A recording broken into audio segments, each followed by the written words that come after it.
tema agora é substâncias restritas. A substituição de substâncias restritas começa como uma decisão na formulação, mas termina como risco regulatório, ocupacional, trabalhista, previdenciário e comercial. A empresa que integra a tecnologia da borracha com saúde ocupacional sai na frente. Para falar sobre isso, nós vamos receber dois especialistas no assunto. Um deles é o Henrique de Oliveira Brito, fundador da Bristen Consultoria, que vai vir para cá depois, ao palco, para conversar com a gente. Primeiro, a gente vai receber aqui o Walter Cunha, sócio da Neoformar. Walter, seja muito bem-vindo. Obrigada por participar com a gente. O palco é seu. Está funcionando? Tá funcionando? Tá sim, estamos te ouvindo. Boa tarde.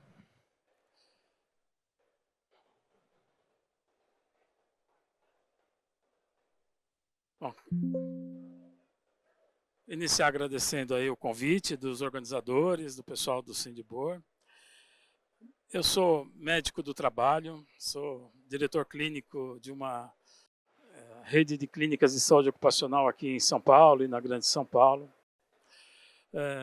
O convite hoje era para falar sobre a questão do risco químico na indústria da borracha.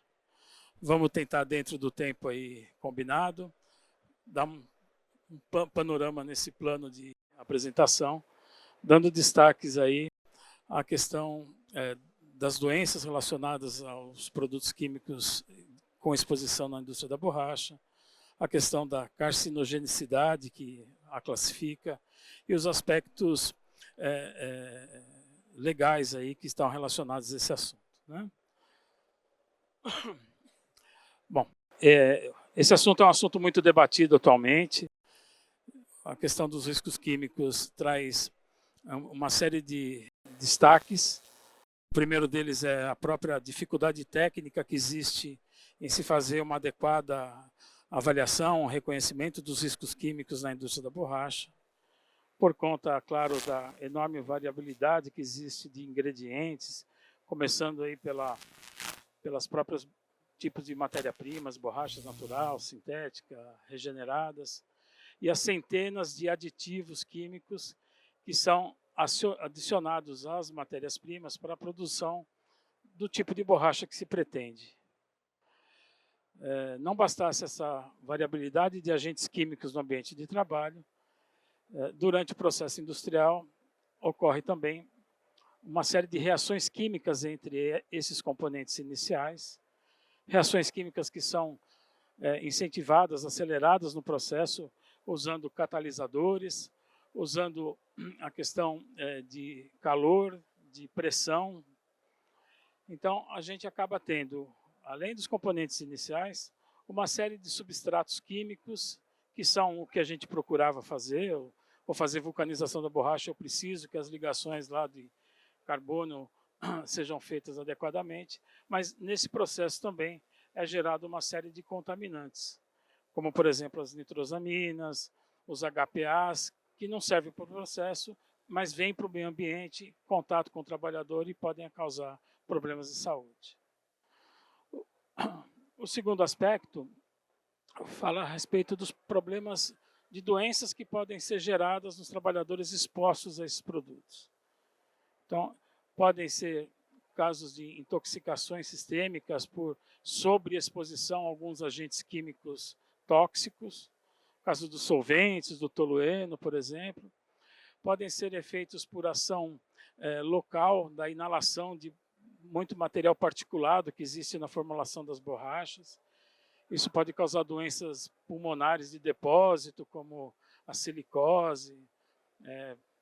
Tivemos vários casos aqui recentemente na indústria de borracha de silicone.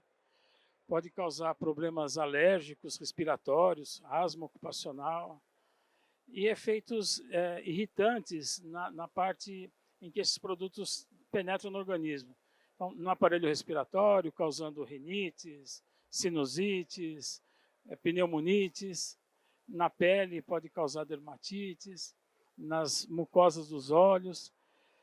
Mas, além desse problema de contaminante diretamente, a indústria da borracha tem uma relação epidemiológica, ou seja, estatística, com diversos tipos de câncer.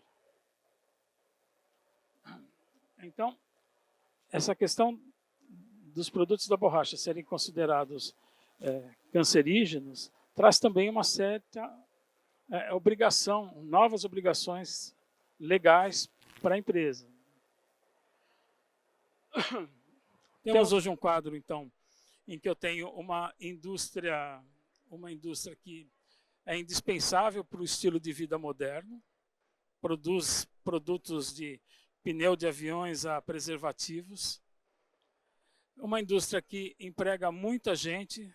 A estatística da CNI aí, recente fala que no Brasil temos pelo menos 500 mil de trabalhadores diretos na indústria da borracha, com perto de 33 mil empresas.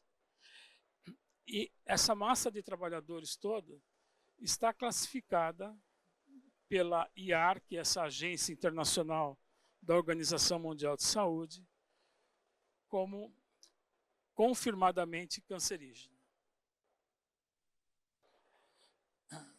Essa classificação a gente já vai falar um pouquinho melhor sobre o que é essa agência internacional, mas interessa que no Brasil a classificação internacional da IARC virou lei através do estabelecimento da LNAH, da Lista Nacional de Agentes Cancerígenos para Humanos, que é uma lista criada para políticas públicas de combate ao câncer, e que com isso acaba trazendo aquelas obrigações legais que eu estava falando. As principais aí seriam, claro, além do risco de adoecimento do trabalhador, que é um custo aí, né, meio que incalculável, ela tem dois aspectos relacionados simplesmente à exposição ao risco. Não precisa adoecer. Exposto ao risco. Tem um aspecto na legislação trabalhista, que é a NR15, que fala sobre o adicional de insalubridade. Então, tem 3 capítulos lá na NR15 que fala sobre insalubridade na indústria da borracha. E na legislação previdenciária, no que refere-se à questão da aposentadoria especial. Então, o trabalhador tem direito a ter o trabalho dele reconhecido como especial, e com isso ele pode se aposentar mais cedo. Para a empresa, fica o financiamento desse benefício. Então, as empresas que têm trabalhadores nessa situação precisam fazer um recolhimento de alíquotas majoradas para custear a aposentadoria mais cedo do trabalhador no futuro. Tá? A IARC é a instituição mundial de referência para estudo de carcinogênicos. Ela tem sede lá em Lyon, na França. Ela pertence à Organização Mundial de Saúde. E o que ela faz é isso, ela classifica todos os agentes possíveis de causar câncer, os cancerígenos. E através de estudos, ela classifica os agentes cancerígenos em 4 grupos principais. O grupo 1 são aqueles em que são considerados confirmados como cancerígenos para humanos. O grupo 2A, que são provavelmente cancerígenos. O 2B, que é possivelmente cancerígeno. E o grupo 3, que não está classificado como carcinogênico. O que ela classifica? Ela classifica não só substâncias químicas, mas ela classifica também misturas complexas, por exemplo, fumaça de cigarro, gases de escapamento de veículos. Ela estuda e classifica agentes biológicos que podem causar câncer, como o vírus da hepatite B, da hepatite C, o HPV vírus. Agentes físicos, como radiações ionizantes, lá das radiografias. Classifica estilos de vida e hábitos alimentares. Então, consumo de cigarro, consumo de bebida alcoólica, tudo isso é considerado cancerígeno. Em alguns casos, ela classifica algumas circunstâncias de exposição. É aqui que a indústria da borracha está classificada. A fabricação de borracha dentro desse critério de circunstância de exposição. Como é que funciona isso? Quando se tem uma indústria, um processo industrial, em que eu tenho uma geração de muitas substâncias diferentes, muitos complexos, que eu não consigo identificar exatamente todos eles individualmente, o IARC classifica como um todo o processo industrial. E a indústria da borracha está nessa categoria. Não está sozinha. Tem outras indústrias que também têm essa mesma classificação. E tem até mesmo algumas profissões. Profissão de pintor, profissão de cabeleireiro, pelos produtos químicos que manipulam. E a classificação da IARC se baseia especialmente em evidências científicas. Então, como é que funciona? Eles pegam os estudos que existem, estudos científicos, são 3 categorias de estudo. Os que têm maior evidência científica, maior força, são os estudos epidemiológicos. E aqui a gente tem 2 principais. Tem um que chama estudo de Cortes e outro chamado caso controle. Como é que funciona isso?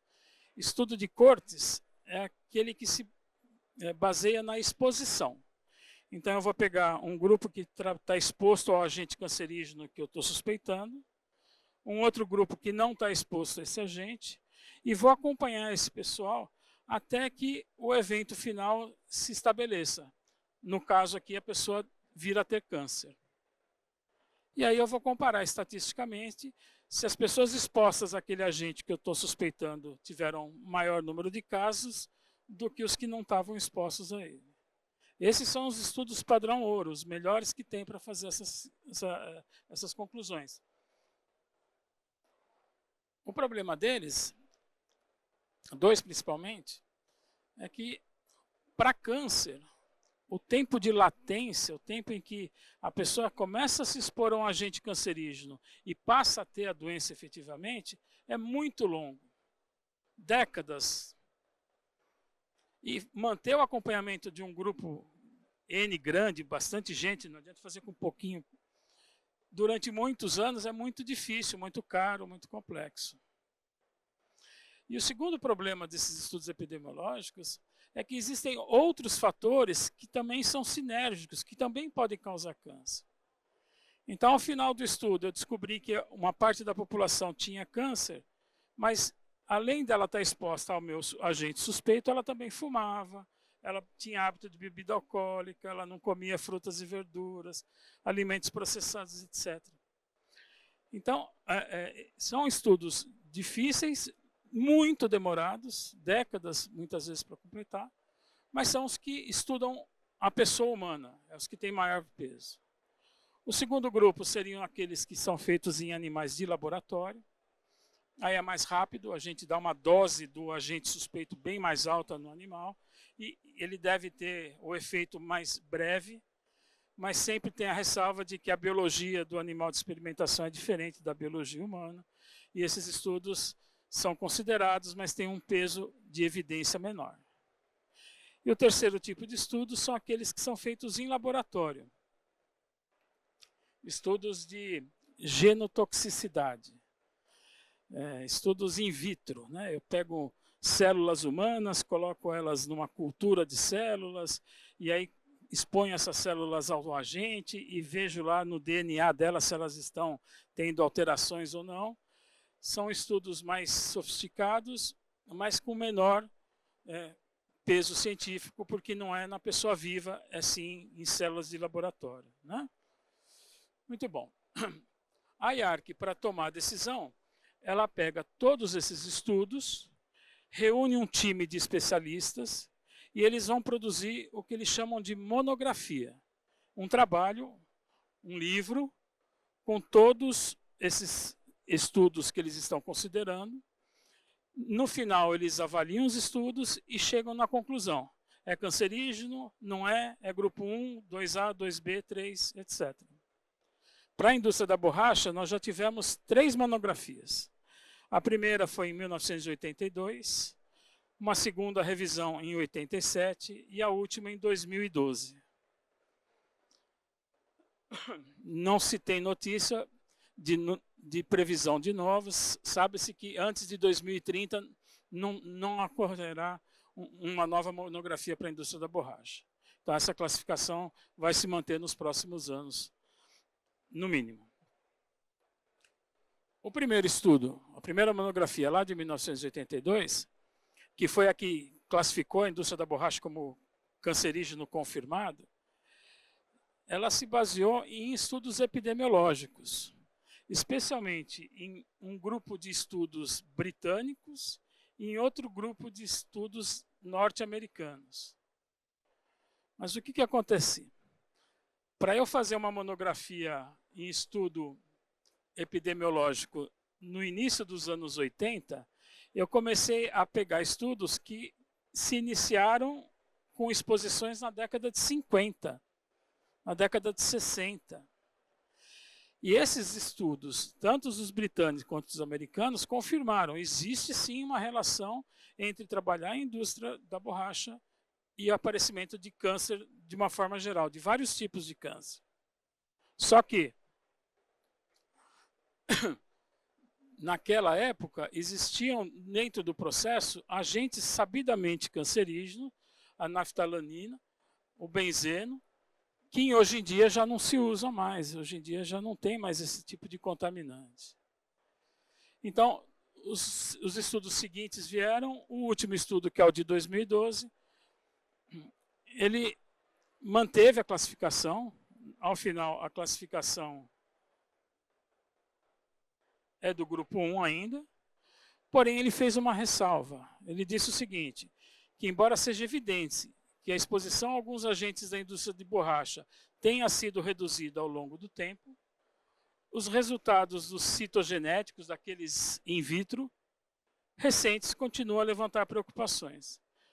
Ou seja, já tem uma evidência de que não é mais aquela situação anterior, mas que ainda, pela variedade de substâncias envolvidas, pela multiplicidade de possibilidades, nesse momento optou-se por manter a indústria da borracha no grupo 1.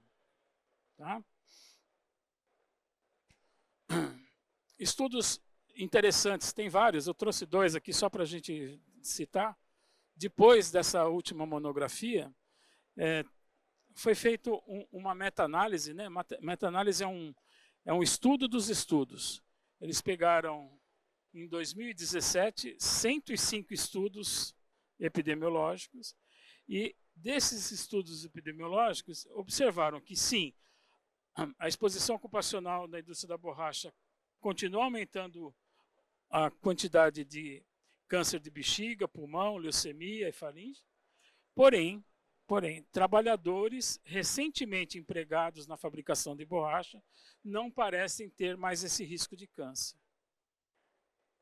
Então, a evolução tecnológica, a variação, descoberta de agentes cancerígenos e a forma de tentar eliminá-los parece estar fazendo efeito. Não o suficiente ainda para mudar a classificação, mas que ele recomenda, no fim, que novos estudos devem ser confirmados, esses resultados tranquilizadores. Muito bom. O segundo é um estudo brasileiro interessante, feito no começo dos anos 2000, lá pela equipe do Dr. Hélio Neves. E foi um estudo de cortes, né? Pegou as pessoas que eram expostas na indústria da borracha, ele foi lá no Sindicato dos Trabalhadores, e pessoas, 9.188 trabalhadores, olha o tamanho do estudo. Entre 75 e 85 que ingressaram na indústria da borracha, e acompanhou esses trabalhadores até o final dos anos 2000. Só que ele não fez o estudo para dizer que tipo de câncer que a pessoa acaba desenvolvendo, se teve câncer ou não teve. Ele fez um estudo cruzando surgimento de câncer, incidência de câncer, com o tamanho da empresa. Então ele pegou lá empresas de pequeno porte, médio, grande, dos vários setores da indústria da borracha, pneumático, recauchutagem, artefatos, E a conclusão dele foi o seguinte: tem uma evidência de que empresas de pequeno porte têm maior incidência de câncer do que trabalhadores de empresas de grande porte. No sentido de que, olha, empresas de grande porte que têm lá um budget maior para cuidar da saúde e segurança, programas preventivos, parecem ter, de fato, mais resultados do que aquelas que não estão fazendo esse tipo de investimento, esse tipo de preocupação. Tá? Então, quais seriam as medidas de controle? As medidas de controle, a gente tem uma NR1, que tem até uma ordem de prioridade, de quais são preferenciais, vamos dizer assim, e a de maior preferência, a número 1, são medidas que eliminam os riscos. Ou seja, medidas que eu consigo substituir um agente que pode causar câncer, que já tem esse reconhecimento, por um outro que não tem. Na sequência da prioridade, medidas de proteção coletiva. Então, eu minimizo a concentração, a quantidade daquele agente no ambiente. Número 3, eu faço medidas administrativas, no sentido de diminuir a exposição das pessoas individualmente. E, em último lugar, eu vou dar EPI. Tá? Muito bom. A primeira e mais importante, que é a substituição, ou seja, a eliminação do risco, pode ser feita nas formulações das borrachas.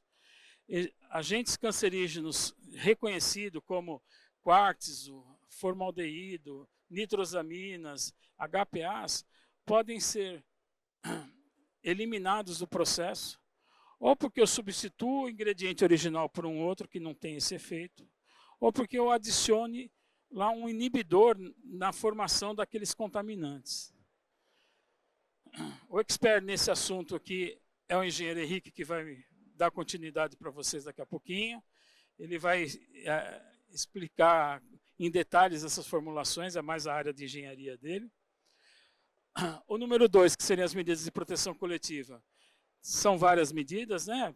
Eu posso, por exemplo, substituir o uso de talco, que era adicionado nas mantas de borracha para evitar que elas se aderissem umas às outras, por um produto que não é em pó, é um produto líquido, biodegradável, etc. Então, elimina o talco, que era um potencial risco à saúde. Eu posso usar na minha formulação, ao invés de ingredientes, aceleradores, pigmentos, etc., com uma granulometria grande, não um pozinho fino que fica disperso no ambiente. Eu posso colocar eles na forma desses pellets, né, desses grânulos, que são grandes e não ficam em suspensão no ar. Eu posso isolar uma área que tem uma contaminação maior. Esse exemplo aqui é de uma fábrica que tem o setor de mistura, pesagem e mistura. Dentro do galpão industrial, ele fechou com essas cortinas plásticas, isolando a área. Os outros setores não têm mais essa exposição. As medidas de ventilação exaustora, né? Aqui nós temos uma prensa de vulcanização em que o trabalhador precisa tirar as rebarbas da peça que acabou de ser vulcanizada, com ela ainda emanando, né, aqueles vapores, né, voláteis. Então aqui foi colocado tipo de uma capela, tem um acrílico transparente, os vapores saem, entram no exaustor aqui dentro e o trabalhador consegue fazer o trabalho com a zona respiratória totalmente isolada disso. Aqui na área de pesagem, granulometria fina, pó fino, mas eles colocaram uma coifa bem adaptada, bem em cima da área de dispersão aqui, então a zona respiratória está distante da área de dispersão. Aqui um fluxo laminar também numa área de manipulação de misturas. São medidas que de fato trazem resultados, né? Terminando aquelas de organização do trabalho, a gente tem de 3 tipos importantes: diminuir a exposição através do tempo, faço uma escala, né, um rodízio de atividades. Eu tenho um posto de trabalho que é muito contaminado, não vou deixar um único trabalhador ali o dia inteiro, eu faço 4 grupos, cada um fica uma fração, isso diminui o risco para todo mundo. A questão dos treinamentos, né? treinamento, ordem de serviço, como fazer o trabalho da forma correta, muito importante. E, por fim, a questão da sinalização nas empresas. Evitar o acesso de pessoas não autorizadas em áreas de risco, tudo isso também vai ajudar ao final. E, se tudo isso for feito e continuar tendo exposição, passar para o uso do EPI. Mas o EPI, especialmente a questão da proteção respiratória, tem que ser feita de uma forma adequada. A seleção do EPI tem que ser adequada, a distribuição, treinamento, fiscalização sobre o uso. Então, por isso que a gente fala que tem que ser dentro de um programa de proteção respiratória e não simplesmente deixar para o setor de compras comprar a máscara mais baratinha, distribuir, e aí acaba não funcionando. Muito bom, gente. Era isso. Obrigado. O engenheiro Henrique agora continua aí com a parte mais importante.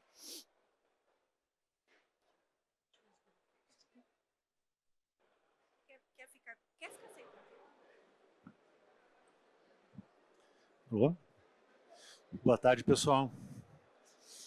Primeiramente, agradeço a Expobor e a Pneu Show pelo convite e agradeço pela presença de vocês. Nós vamos dar continuidade à apresentação, vamos falar sobre adequação técnica das formulações de borracha frente a substâncias restritas. Tá? Eu tenho aqui alguns tópicos, alguns assuntos o Dr. Walter já comentou. Eu vou só dar algumas pinceladas aí, falando mais especificamente de algumas matérias-primas. Tá? Eu queria dizer no início que essa apresentação aqui tem um caráter técnico, um caráter educacional, não tem nenhum caráter de consultoria. Os tópicos que são tratados aqui não serão exaustivos, né? Então, não cobre a totalidade das substâncias, nós vamos falar de algumas, a quantidade de substâncias é muito maior do que a gente vai falar aqui. Também não cobre a totalidade das regulamentações, são muito maiores existem muito mais do que a gente vai falar aqui.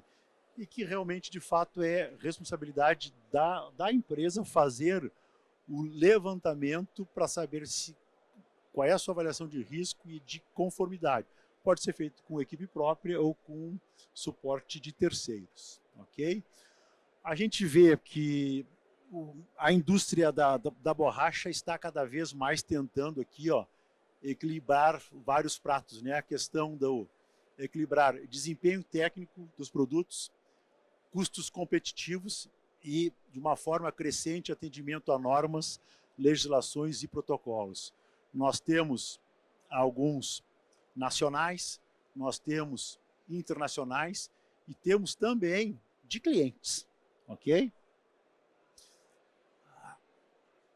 Eu vou apresentar alguns regulamentos, além do que o Dr. Walter falou, que de alguma forma, que já apareceu em estudos e algumas legislações, acabam virando alguns regulamentos. Tá? Então, eu vou citar aqueles que a gente julga mais importante e que tem sido mais usual e que tem afetado mais as indústrias. Tá? O primeiro deles é o REACH, tá? É um regulamento obrigatório, tá? Na União Europeia. Tá? Ela visa verificar e avaliar toda substância que é ou produzida ou comercializada dentro da Europa, né? De forma a verificar o perigo e os riscos a que as pessoas e o meio ambiente estará sujeito ao usar este material. Tá? Então, eu diria que hoje o REACH é provavelmente o regulamento mais importante que deu origem a muitos outros. Tá? Nós temos aqui também o RoHS. O RoHS é mais específico, tá? Para materiais do setor elétrico e eletrônico. Ele restringe o uso de 10 substâncias, são alguns metais pesados, alguns retardantes de chama e alguns plastificantes à base de fitalato. Tá? Nós temos a California Proposition, é uma lei do estado da Califórnia. Tá? ela não proíbe o uso de substâncias, mas ela obriga que o fabricante e que o vendedor diga quais são os riscos que as pessoas estão expostas a utilizar, ao adquirir aquele material, ok? Ela dá ênfase para substâncias que possam causar ou câncer ou toxicidade reprodutiva. Existe também a RDC da Anvisa e a FDA, que é para artefatos de borracha em contato com alimentos. Ela trabalha, ambas trabalham com uma lógica um pouco diferente, digamos, desses outros regulamentos, porque enquanto estes outros apresentam uma lista de materiais restritos, essas duas aqui apresentam uma lista de materiais permitidos. Então, quer dizer, na formulação só pode usar os materiais que estão nessa lista, que popularmente a gente chama de lista positiva. O que é importante salientar que, apesar das duas terem o mesmo espírito, né, as listas são diferentes. Há materiais que se pode usar de acordo com a Anvisa e não se pode na FDA, e ocorre ao contrário, materiais que se pode usar pelo FDA e na Anvisa não. Ok? Então, esses 4 primeiros que eu apresentei, eles são obrigatórios. Agora eu vou falar de alguns que são voluntários. Esse aqui é um que foi criado pelas empresas de vestuário e calçados. Ela lista uma quantidade enorme de substâncias, botando as suas restrições. Tá? Ela classifica os materiais basicamente em 2 níveis, um de risco elevado e um de risco menor. Tem uma outra aqui, que é a ZDHC, também criou esse regulamento, empresas de calçado, empresas do vestuário, mas também empresas químicas e empresas da área de varejo. Tá? Também, nesse caso, ela lista uma série de substâncias que não se deve usar de forma intencional e que não deveriam estar nem dentro da fábrica, nem no estoque. Porque a lógica dela não é uma lógica de produto, como essa aqui, mas é uma lógica de manufatura. Então, em tese, aqueles materiais não deveriam estar nem no estoque. Ok? Depois temos aqui o GADSL, que é também um regulamento voluntário, né? Só que é das empresas do setor automotivo. Eles também criaram as suas próprias listas, dividindo basicamente os materiais em 2 grandes grupos. Alguns materiais cujo uso é restrito ou proibido, e outros materiais que a empresa pode usar, mas obrigatoriamente tem que informar, tem que declarar que está usando. Então, pode ver que são uma série de regulamentos, além daqueles legais de legislação que o Dr. Walter apresentou. Tá? Bom, nós temos NR15, que o Dr. Walter já comentou, e temos a LINAC, né? E daí aqui eu reforço novamente essa questão: indústria da borracha, formaldeído, óleos minerais não tratados ou pouco tratados, o quartzo, né? São confirmados como carcinogênicos. Ok? Já tem 2 tipos de nitrosaminas que entram como provavelmente, tem mais 2 tipos de nitrosaminas que entram como possivelmente, e o DOP também entra na categoria de possivelmente carcinogênico. Ok? Bom, aqui tem uma ordem de priorização de ações, que daí o professor, que o Dr. Walter falou. O escopo de trabalho da Bristol é na área de eliminação do fator de risco, substituindo as matérias-primas perigosas por matérias-primas não perigosas, ok? Bom, vamos adiante. Agora vamos dar alguns exemplos, ok? O mais famoso deles é a nitrosaminas. Eu lembro que isso é assunto da década de 90, tá? Por incrível que pareça, tem empresas que ainda têm esse problema relacionado a nitrosaminas. As nitrosaminas estão presentes em carnes processadas, embutidos, na fumaça do cigarro, mas também podem estar na borracha, tá? Se as empresas utilizarem alguns tipos de aceleradores. É interessante dizer o seguinte, ó, ninguém coloca nitrosamina na formulação. Quando se faz uma fórmula, a nitrosamina não é um ingrediente de formulação, mas ela se forma através da reação durante a vulcanização a partir de alguns tipos de aceleradores, tá? Aceleradores à base de aminas secundárias, ok?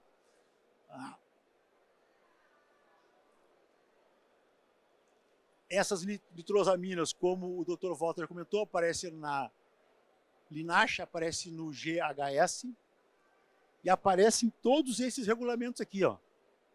Tá? Aí vem aquela história, né? Bom, se a gente já conhece, por que continua usando, né?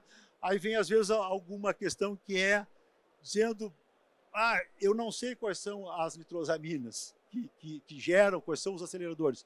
Essa lista existe, ela é conhecida há muito tempo, são 11 nitrosaminas perigosas e esses são os aceleradores que geram essas nitrosaminas. Em vermelho aqui são aquelas que aparecem lá na linache como provavelmente ou possivelmente cancerígenas. Aqui tem em destaque eu botei alguns que a gente sabe que se usa aqui no Brasil. Em vermelho, TMTD. O Brasil importa em torno de 30 toneladas por mês de TMTD. Tá? Ano passado importou mais. Ano passado teve meses que chegou a importar mais de 300 toneladas. Ok? Aí alguém pode dizer, não, a gente não mudou porque não tem alternativa. Tem alternativa. Aqui, a primeira delas, quando o tipo de produto ele permite, pode-se utilizar peróxido. Obviamente, também tem que olhar a questão de peróxido, porque alguns peróxidos também liberam os materiais perigosos, ok? Mas é uma alternativa. A outra alternativa é manter o sistema de cura com enxofre, porém substituindo aceleradores geradores por não geradores. Aqui tem uma tabela, ela é apenas orientativa, porque a real substituição depende da formulação como um todo, de todos os ingredientes, do processo produtivo, da especificação técnica, da aplicação final do produto. Mas aqui é uma orientação inicial, ok? Mesmo assim, nós temos um exemplo, um trabalho que está em andamento, quase concluído na semana passada. O cliente tem um composto com DT-DM. Nós não usamos CLD, não usamos o SDT, nós usamos como alternativa segura, para esse caso aqui, um TBZ-TD. Por quê? Porque a formulação permitia, o processo permitia, a especificação permitia, e esse era um material que o cliente usualmente tem em estoque. Então é muito mais tranquilo, digamos, a substituição. É simples fazer essa alteração? Não, é difícil. Tá? Quem é químico, quem trabalha com o processo, quem trabalha com a fórmula, sabe realmente que é bem complexo, ok? Bom, vamos adiante. Alguém pode dizer, não, eu não fiz a troca porque tem a questão custo. Aí, o que é melhor? Ter um custo visível, administrável do acelerador novo, ou trabalhar com um custo oculto, mas que é real. É um passivo regulatório ocupacional, pode acontecer, e se acontecer, provavelmente vai ser muito maior do que esse custo. E esse custo nem é tão alto. A nossa experiência tem dado mais ou menos assim, porque os aceleradores são materiais que se usam numa quantidade relativamente pequena. Então, dá um aumento de custo de formulação, geralmente abaixo de 2%. Formulação, agora pega durante todo o processo. Tem várias outras etapas, então o custo é menor do que 2%, certamente, na maioria dos casos, ok? Bom, então esse é um caso. O outro são os óleos minerais. A questão crítica deles é dos HPAs, que já foi falado, né? Também, deixa eu passar aqui, existem, eles aparecem lá na linache em todos esses outros regulamentos. Tá?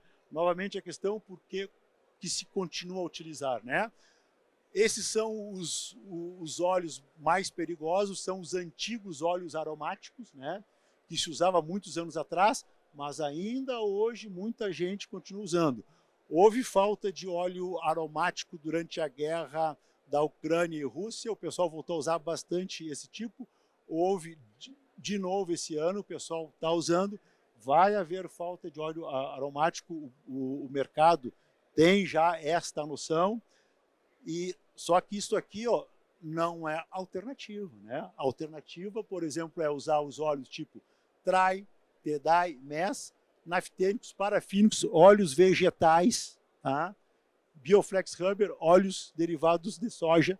Esses aqui, ó, tanto o Bioflex Rubber quanto o óleos de soja, produção nacional, fica fora do risco ocupacional, fora do risco regulatório, fora do risco logístico que existe hoje. Ok? Os mesmos Trai, Tedai, Trai e MES, que não são perigosos, mas se a empresa também quiser, pode ser substituído por essas alternativas, ok? Bom, também temos os fitalatos, né? A gente tem o que a gente mais vê aí é DOP, né? O DOP aparece como possivelmente carcinogênico. Existem alternativas, tá? Nós temos trabalhado mais substituindo por DOA, Bioflex Rubber e óleo de soja epoxidado. Então, existe alternativa. E aqui tem, inclusive, alguns casos em que a formulação fica com um custo mais baixo do que se for com o fitalato, ok? Bom, aqui tem ainda mais uma sequência de vários produtos, a gente não vai poder entrar em detalhe nesses materiais, mas para todos eles são os tipos de produtos, aonde em que regulamentos eles aparecem os riscos existentes, tá? E nós temos aqui alternativas, né? Eu destaco aqui o quartzo tem sido ainda utilizado de quem faz peças de silicone, ETU quem usa mais policloropreno, aqui a resina, algumas para ataque, algumas para vulcanização, azo de carbonamida é um problema sério na indústria calçadista, se usa muito na indústria calçadista. Parafina, clorato, borato de zinco e trióxido de antimônio são retardadores de chama, né? Solvente hexano, muito utilizado ainda para solvente, ok? O 6-PPD, a gente listou aqui, não é um caso que tem um volume de estudo, de trabalho muito grande para tentar substituir. Não é um problema ocupacional, não é um problema humano, é um problema de meio ambiente que surge lá na Califórnia, né? A Califórnia acionando empresas da área de pneus, ok?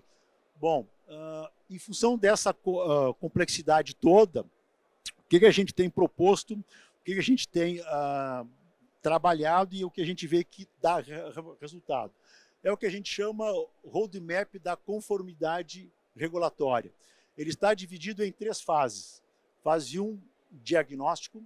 Fase 2, gestão técnica e mitigação. Fase 3, sustentabilidade e perpetuidade. Na fase 1, primeiro, identifique o mercado de atuação. Onde é que a empresa está trabalhando? Porque, como a gente viu lá no início, dependendo do mercado, existem alguns regulamentos específicos. Depois, então, identifique os requisitos legais e os requisitos específicos dos seus clientes.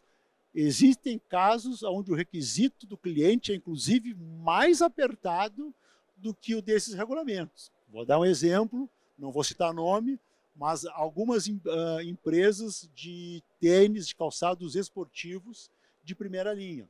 Eles têm um book enorme, né, dizendo o que não é permitido, ok? Bom, depois, defina a política de substâncias restritas da sua empresa e as responsabilidades. Esse é um aspecto muito importante, se tiver oportunidade a gente pode falar um pouco mais. Treinar a equipe sobre esse assunto. E o treinamento não é só pegar o químico, que é quem vai fazer a fórmula, não. É uma equipe multifuncional. É a parte técnica, é a parte de suprimentos. A área comercial também tem que ter uma noção. Pessoal da área de operação, então, treinar a equipe. Depois, fazer um inventário dos produtos que a empresa utiliza e identificar aqueles que não atendem aos requisitos, porque certamente existirá produtos.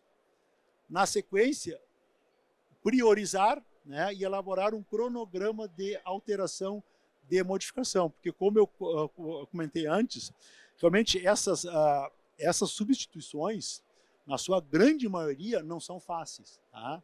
É muito raro tu tirar um produto perigoso, botar um outro não perigoso, não precisar mexer fórmula, não precisar mexer em processo, é quase um sonho. Tá?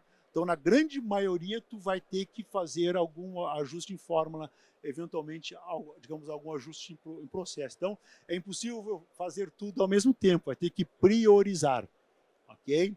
Depois aqui, se certificar que realmente agora está, à medida que faz a alteração, se certificar que está, digamos, atendendo. Existem alguns regulamentos que, para a empresa comprovar que não está usando aquela substância perigosa, ela precisa mandar o produto para um laboratório externo, um independente de terceira parte, e esse laboratório tem que emitir um laudo de que o produto não está presente. Então, essa certificação tem que ser feita. Na sequência, bom, à medida que começou esse trabalho aqui, ó, novos produtos só se desenvolvem com substâncias não restritas, não perigosas. Ok? Depois, implementar a auditoria de substâncias restritas. E aqui eu ponho um detalhe aqui, ó, matéria-prima original versus contratipo, né? De repente a empresa fez a modificação, ajustou a fórmula, não tem mais material perigoso, passa 6 meses, passa 1 ano, tem uma questão relacionada a custo, tem uma questão relacionada ao fornecedor, ela troca o fornecedor. De repente, aquele material, teoricamente, que é tido como um contratipo, pode não atender os requisitos necessários. Aí, às vezes, passa 1 ano, 2, a empresa acha que está atendendo os regulamentos e não está. Ok? Por último, incluir esses procedimentos na rotina de desenvolvimento de produtos. Então, pessoal, de uma maneira bem simplificada, é isso que a gente queria apresentar. A gente agradece a presença de vocês, fica à disposição a perguntas aqui durante o evento ou através depois dos nossos contatos. Ok? Obrigado.